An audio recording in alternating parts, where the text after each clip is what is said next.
Good morning friends and welcome to study with Gyan Prakash. तो friends, LT grade Hindi अर्ता के विवाद में फंसी सैकड़ों अभ्यर्थियों की नियुक्ति।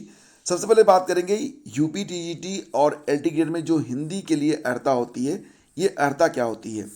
आप कई लोग आने वाली जो टीजीटी की भर्ती है और एलटी ग्रेड की भर्ती है उसमें आप हिंदी से आवेदन करेंगे, तो थोड़ी सी अर्ता मैं आपको यहाँ पर क्लियर करना चाहता हूँ, उसके बाद आएंगे इस न्यूज़ पर। अगर आप यूपी में टीजीटी के लिए आवेदन करना चाहते हैं फ्रेंड्स, तो हिंदी के लिए आपकी जो एलिजिबिलिटी है, इसके लिए दो कंडीशंस लगाई जाती है। पहली कंडीशन क्या है कि आपने स्नातक के दौरान ग्रेजुएशन में आपने हिंदी और संस्कृत दोनों विषयों का अध्ययन किया है, तो आप आवेदन कर पाएंगे। बीएड तो आपको करना ही पड़ेगा, ठीक है।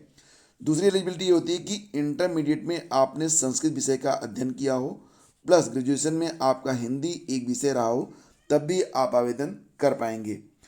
तो यहाँ पर लेकिन अगर आप एलटी ग्रेड की बात करें तो एलटी ग्रेड में हिंदी की अर्हता जो होती है उसमें टीजीटी की केवल कंडीशन 2 अप्लाई होती है। यानी कि कहा यह जाता है कि इंटरमीडिएट में आपका संस्कृत हो और स्नातक के दौरान आपने हिंदी का अध्ययन किया हो, तब आप हिंदी पद के लिए आवेदन कर पाएंगे एलटी ग्रेड में। तो यहाँ पर बहुत सारे अभ्यर्थी ऐसे भी थे 2018 की एलटी ग्रेड भर्ती परीक्षा में, जिन्होंने इन दोनों कंडीशंस को फॉलो नहीं किया था और एकल विषय से उन्होंने यूपी बोर्ड में संस्कृत से परीक्षा दी थी, ताकि वो एलिजिबिलिटी धारित कर सकें। स्नातक में उनकी हिंदी थी, इंटरमीडिएट के लिए उन्होंने परीक्षा दी थी, लेकिन परिणाम अंतिम तिथि तक जारी नहीं हुआ था। पूरा मामला इस प्रकार से है कि एलटी ग्रेड हिंदी के लिए इंटर में संस्कृत, बीए में हिंदी और बीएड की डिग्री की अर्हता निर्धारित की गई। आवेदन की अंतिम तिथि 16 अप्रैल 2018 थी। अंतिम तिथि तक कई अभ्यर्थियों के पास इंटर में संस्कृत का विषय नहीं था, उन्होंने एकल विषय से यूपी बोर्ड इंटरमीडिएट संस्कृत की परीक्षा दी। नियम है कि आवेदन की अंतिम तिथि तक अभ्यर्थी की जो है अर्हता पूरी करनी चाहिए। तो यहाँ पर यूपी बोर्ड रिजल्ट 2018 में 29 अप्रैल को आया था। हालांकि इसके बाद कोर्ट के आदेश पर आयोग ने वर्ष 2018 में 4 से 14 जून तक आवेदन के लिए अतिरिक्त समय दिया था। ऐसे में एकल विषय संस्कृत से उत्तीर्ण अभ्यर्थियों ने भी फॉर्म भरे, जिनका रिजल्ट जो था 29 अप्रैल को आया, उन लोगों ने भी आवेदन किए। और कई ऐसे अभ्यर्थियों ने भी फॉर्म भरे जिनके पास इंटर में संस्कृत नहीं था, लेकिन बीए में संस्कृत और हिंदी विषय थे। अब आप समझ गए होंगे कि ये एलिजिबिलिटी टीजीटी में अप्लाई होती है, एलटी ग्रेड में नहीं। और इसके बाद फिर पूरा मामला सामने है आपके। 474 अभ्यर्थियों का चयन हो गया। इनमें से 130 अभ्यर्थियों ने एकल विषय से संस्कृत परीक्षा उत्तीर्ण की थी। इनका रिजल्ट बाद में आया था। यानी कि अब यहाँ पर देखो, बेसिकली जो प्रॉब्लम आ रही है वो ये आ रही है कि लास्ट डेट किसको माना जाए। आवेदन की अंतिम तिथि 14 जून की गई थी, तो ये लास्ट डेट हो, या फिर 16 अप्रैल को लास्ट डेट हो। बस इसी के आधार पर ये जो अभ्यर्थी हैं जो चयनित हुए हैं, इनको अभी तक नियुक्ति नहीं मिल पाई है।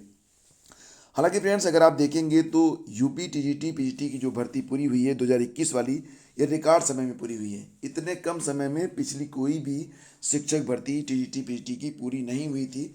और इसके पहले कुछ समय पहले मुख्यमंत्री ने बयान दिया था कि प्रदेश में भर्तियों के विज्ञापन से लेकर नियुक्ति तक की प्रक्रिया 6 माह में पूरी होगी।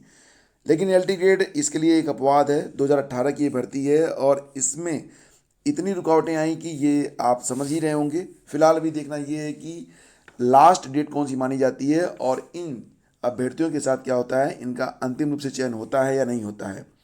वहीं पर फ्रेंड्स, बात करें अगर 69,000 शिक्षक भर्ती के बारे में, तो 69,000 शिक्षक भर्ती में 69,000 के अंतर्गत 6,000 और पदों पर भर्ती की जानी है। और इसके लिए परसों यानी कि 28 दिसंबर को तय हो जाएगा कि कट ऑफ कितनी नीचे आ रही है, कितने कम कट ऑफ पर भर्ती होगी। हालांकि अभ्यर्थी इससे भी संतुष्ट नहीं है। वहीं पर 17,000 नए पदों पर भर्ती की जो बात कही गई है, तो अभ्यर्थी इसको भी लेकर काफ़ी जो है उत्तेजित हैं और वो प्रदर्शन करना चाहते हैं, प्रदर्शन करेंगे भी वो, क्योंकि यहाँ पर 51,112 पद रिक्त होने की बात तो सुप्रीम कोर्ट में सरकार ने स्वयं कही थी। और बस इसी बात को लेकर अभ्यर्थी कह रहे हैं कि 17,000 पद तो बहुत ही कम है। अभ्यर्थी पदों की संख्या बढ़ाए जाने की मांग कर रहे हैं और कह रहे हैं कि डीलर के करीब 5 लाख प्रशिक्षित हैं। बीएड शिक्षा मित्रों को शामिल कर लिया जाए तो आंकड़ा 15.5 लाख या 15.25 लाख के करीब होगा। सरकार ने 69,000 प्रकरण के दौरान सुप्रीम कोर्ट में हलफनामा देकर 51,112 पद रिक्त होने की बात स्वीकार की थी। तो फिलहाल पिछले 3 वर्षों में हर वर्ष तकरीबन 10,000 शिक्षक तो रिटायर हुए हैं, तो 90,000 से ज़्यादा शिक्षकों के पद रिक्त हैं। तो इतने कम पदों पर भर्ती क्यों की जाए, इसको लेकर जो अभ्यर्थी हैं वो मांग कर रहे हैं कि पदों की संख्या को बढ़ाया जाए। आगे बढ़ते हैं और आपको बता दें कि बेसिक शिक्षा विभाग में शिक्षक बनने की प्रतीक्षा कर रहे जो प्रशिक्षित हैं उनके लिए एक खबर राहत भरी तो आई, लेकिन इसमें पर्याप्त पद न होने से अभ्यर्थी निराश हैं। तो यहाँ पर मांग की जा रही है कि पदों की संख्या को बढ़ाया जाना चाहिए। बीएड और शिक्षा मित्रों को जोड़ दें तो संख्या काफ़ी अधिक है, और ऐसी स्थिति में नए भर्ती विज्ञापन में सिर्फ 17,000 सहायक अध्यापकों की भर्ती का आदेश ये पर्याप्त नहीं है। वहीं पर फ्रेंड्स, मुख्यमंत्री योगी आदित्यनाथ शनिवार को जैसे ही इकाना स्टेडियम में स्मार्टफोन और टैबलेट का वितरण करके निकले, 69,000 शिक्षक भर्ती के अभ्यर्थियों ने अचानक वहां पहुंचकर उनके काफिले को रोक लिया। आप तस्वीरों में यहाँ पर देख सकते हैं, और उनके हाथों में 1.37 लाख यानी कि 1,37,000 रिक्त पदों को भरने की मांग और हमारा राम राज्य में न्याय दो जैसे नारे लिखे पोस्टर थे। अभ्यर्थी पोस्टर लहराते नारेबाजी करने लगे और सड़क पर बैठ गए। पुलिसकर्मियों ने प्रदर्शनकारी अभ्यर्थियों के हाथ से पोस्टर छीनने के साथ उन्हें हटाने के लिए बल प्रयोग किया। इसके बाद काफिला किसी तरह निकल सका। तो इस दौरान पुलिस द्वारा लाठी भाजने से कुछ अभ्यर्थियों को चोटें भी लगी हैं। अभ्यर्थियों को पुलिस और एलआईयू के अफसर समझाते रहे, लेकिन वो अपनी मांग को लेकर डटे रहे। और इसी के साथ सरकार का असमंजस और यह फैसला, तो आपको पता ही है कि 69,000 शिक्षक भर्ती में आरक्षण को लेकर अभ्यर्थी काफ़ी दिनों से मांग कर रहे थे। मामला जो था वो हर स्तर पर उठाया गया और अंततः 6,000 पदों पर, यहाँ पर 69,000 में 6,000 पदों पर भर्ती की मांग जो है मान ली गई है। हालांकि 6,000 नहीं, अभ्यर्थी ये मांग कर रहे हैं कि जो धांधली हुई वो अधिक पदों पर हुई है, तो सिर्फ 6,000 पर भर्ती क्यों। तो यहाँ पर अभ्यर्थी जो है वो ये मांग कर रहे हैं कि देखो, यहाँ पर इस निर्णय के बाद भी आरक्षित वर्ग के अभ्यर्थी खुश नहीं है। आंदोलन कर रहे 69,000 भर्ती पीड़ित एससी ओबीसी मोर्चा के अभ्यर्थी राजेश चौधरी कहते हैं, सरकार मान रही है कि गड़बड़ी हुई है, तो जिन 6,000 को गलत भर्ती किया गया उन्हें बाहर निकाला जाए। हालांकि आरक्षण में धांधली 18,000 से 20,000 पदों पर हुई है, ये कहना है एससी ओबीसी मोर्चा के अभ्यर्थी राजेश चौधरी का। ओबीसी में 27 की जगह सिर्फ 3.85% आरक्षण मिला। एससी को 21 की जगह 16.60% आरक्षण मिला है। तो अभ्यर्थी जो हैं वो जल्द ही कोर्ट जाने की तैयारी भी कर रहे हैं, ऐसा आप यहाँ पर देख सकते हैं। तो फिलहाल अभी देखना ये है कि अब जो 17,000 पद हैं इनको कब बढ़ाया जाता है, या इसमें बढ़ोतरी होती है या नहीं होती है। हालांकि अभ्यर्थी जोरदार मांग कर रहे हैं कि इन पदों को बढ़ाया जाए। वहीं पर अगर बात करें 69,000 शिक्षक भर्ती के बारे में, तो 6,000 नहीं, अब यहाँ पर अभ्यर्थी मांग कर रहे हैं कि कुछ और पदों को भी इसमें ऐड करना चाहिए। हालांकि अब पूरी बात जो है वो ट्रैक पर है।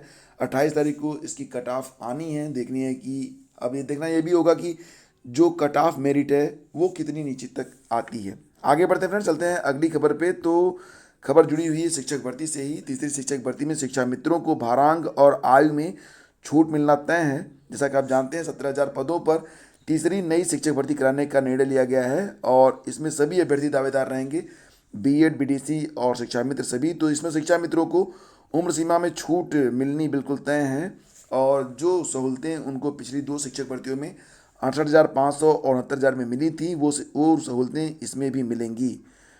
और योगी ने विद्यार्थियों को वितरित किए टैबलेट और स्मार्टफोन। तो बहुप्रतीक्षित स्मार्टफोन और टैबलेट का वितरण स्टार्ट कर दिया गया है।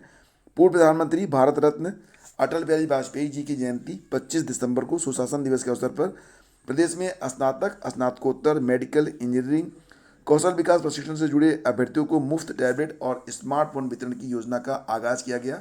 मुख्यमंत्री योगी आदित्यनाथ ने राजधानी लखनऊ के इकाना स्टेडियम में प्रतीकात्मक रूप से कुल 26 छात्रों को टैबलेट और स्मार्टफोन दिया। इसके बाद स्टेडियम में मौजूद 60,000 विद्यार्थियों में टैबलेट और स्मार्टफोन वितरित किए गए। इस अवसर पर मुख्यमंत्री ने ओलंपिक खेलों में रजत पदक जीतने वाली मणिपुर की मीराबाई चानू को 1.50 करोड़ और उनके कोच विजय शर्मा को 10 लाख की सम्मान राशि देकर सम्मानित भी किया है। और फ्रेंड्स, इसी के साथ खबर ये भी है कि परिषदी स्कूल 14 जनवरी तक बंद रहेंगे। 31 से 14 जनवरी तक शीतकालीन अवकाश है, और इस दौरान अध्ययनरत छात्र छात्राओं और शिक्षकों का अवकाश रहेगा। बीएसए दीवान सिंह यादव ने बताया कि शीतकालीन अवकाश में किसी भी ब्लॉक पर प्रशिक्षण आयोजित नहीं किया जाएगा। तो दोस्तों, ये थी आज की सारी अपडेट्स। और एक बात और भी कि यूपीटीटी की परीक्षा होने वाली है, तो क्या आप चाहते हैं कि इसके लिए आपको मॉडल पेपर दिए जाएँ, या फिर वीडियो भर्ती परीक्षा की तैयारी करना चाहते हैं आप? किस भर्ती परीक्षा की तैयारी आप करना चाहते हैं जिस पर एक मॉडल पेपर प्रतिदिन आप चाहते हैं, जो कि बिल्कुल आपके पाठ्यक्रम के अनुरूप हो और टू द पॉइंट हम उस पर स्टडी कर सकें और अपनी बात आपके सामने रख सकें?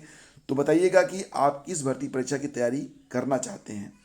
और इसी के साथ ये सेशन यहीं पे समाप्त करते हैं। वीडियो आपको पसंद आया तो लाइक और शेयर जरूर कर दीजिएगा।